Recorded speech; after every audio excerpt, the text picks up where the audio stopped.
Agro ওয়ানের Naga fire আর ধূমকেতু চারা আনলাম আমি। নাগা ফায়ার আনছি 1000 পিস, আর ধূমকেতু আনছি 700 পিস। এটা হলো ধূমকেতু। তো চারা কিভাবে লাগাতে হয় সেটা দেখেন। এভাবে চারা লাগালে আলহামদুলিল্লাহ গাছের গোড়া পচবে না। দেখে নিন, শিখে নিন যে কিভাবে চারা লাগাতে হয়। মরিচের চারা এভাবে লাগাইলে আলহামদুলিল্লাহ গাছগুলো সুস্থ সবল থাকবে, আর চারাগুলো মোটামুটি আলহামদুলিল্লাহ ভালো আছে। তো দেখতে তাহলে থাকুন। তো গতকালকে মরিচের চারা অর্ডার দিয়েছিলাম, আজকেই মাত্র হাতে পেলাম। আসসালামু আলাইকুম প্রিয় ভাই বন্ধুরা। তো এগ্রো ওয়ান থেকে মরিচের চারা আনলাম। তো নাগা ফায়ার আর হলো ধূমকেতু। তো এইবার সাম্মাম লাগাবো না, এই যে এগ্রো ওয়ানের সেল। তো মরিচ লাগাবো। তো এই যে অবস্থা, এই যে আমার নাম্বার, এই যে জায়গা লেখা, এই যে 1000 পিস হাইব্রিড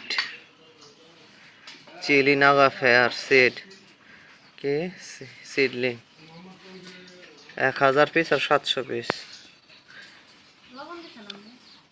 1 ক্যারেট। রাজবাড়ি রাস্তার মোড়। তো আলহামদুলিল্লাহ এখন খুলে দেখবো যে কি অবস্থা, মরিচের চারার কোয়ালিটি কিরকম। তো এখন খুলে খুলে দেখবো যে মরিচ চারার কোয়ালিটি কিরকম। একটা ক্যারেটে পাঠাইছে।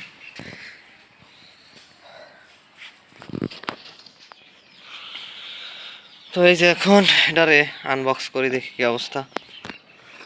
এখানকারটি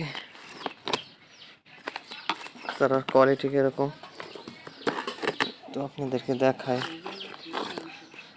চারার কোয়ালিটি।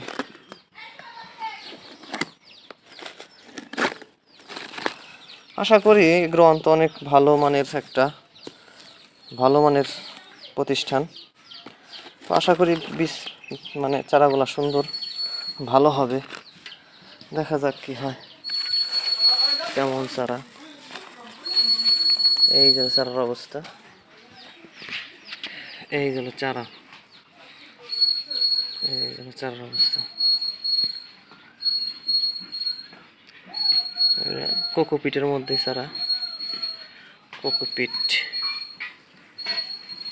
কোকোপিটের ভিতর থেকে চারা। তো আশা করি আলহামদুলিল্লাহ ভালোই হবে।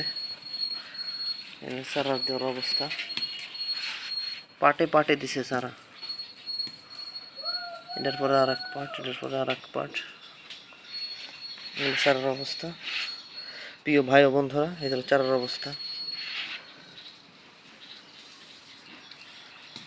মরিচের চারা।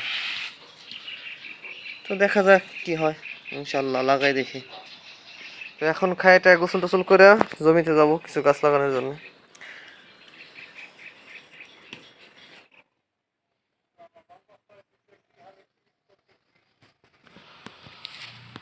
বন্ধুরা, প্রিয় ভাই বন্ধুরা, আমি জমিতে চলে আসছি এগ্রো ওয়ানের নাগা ফায়ার মরিচ লাগানোর জন্যে।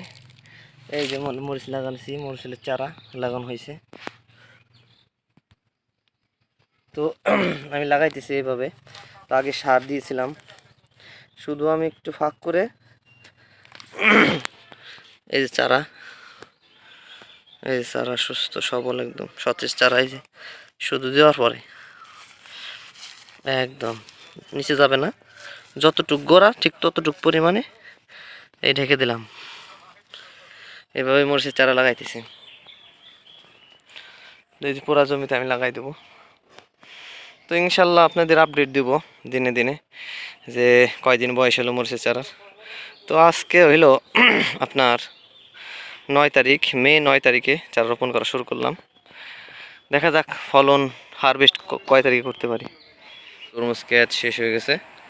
তো তরমুজ খেতে লস হয়েছে, লাভ হয় নাই।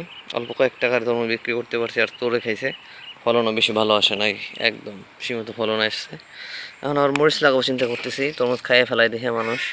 এই সার দিতেছি, এর মধ্যে আছে TSP, potash, urea, magnesium, boron, sulphur সব আছে এর মধ্যে। তো সার দিতেছি এটার মধ্যে মধ্যে। সার দিতেছি, এইভাবে সার দিয়া, এই যে এইভাবে সার দিয়া এই নিরে নিরে মাটি খুঁচাই দিতেছি। তো মরিচ লাগাবো ইনশাল্লাহ, মরিচ গাছের সমস্ত আপডেট আপনাদেরকে জানাবো। এই যে ক্ষেতের অবস্থা। ভালো থাকবেন সবাই, আসসালামু আলাইকুম।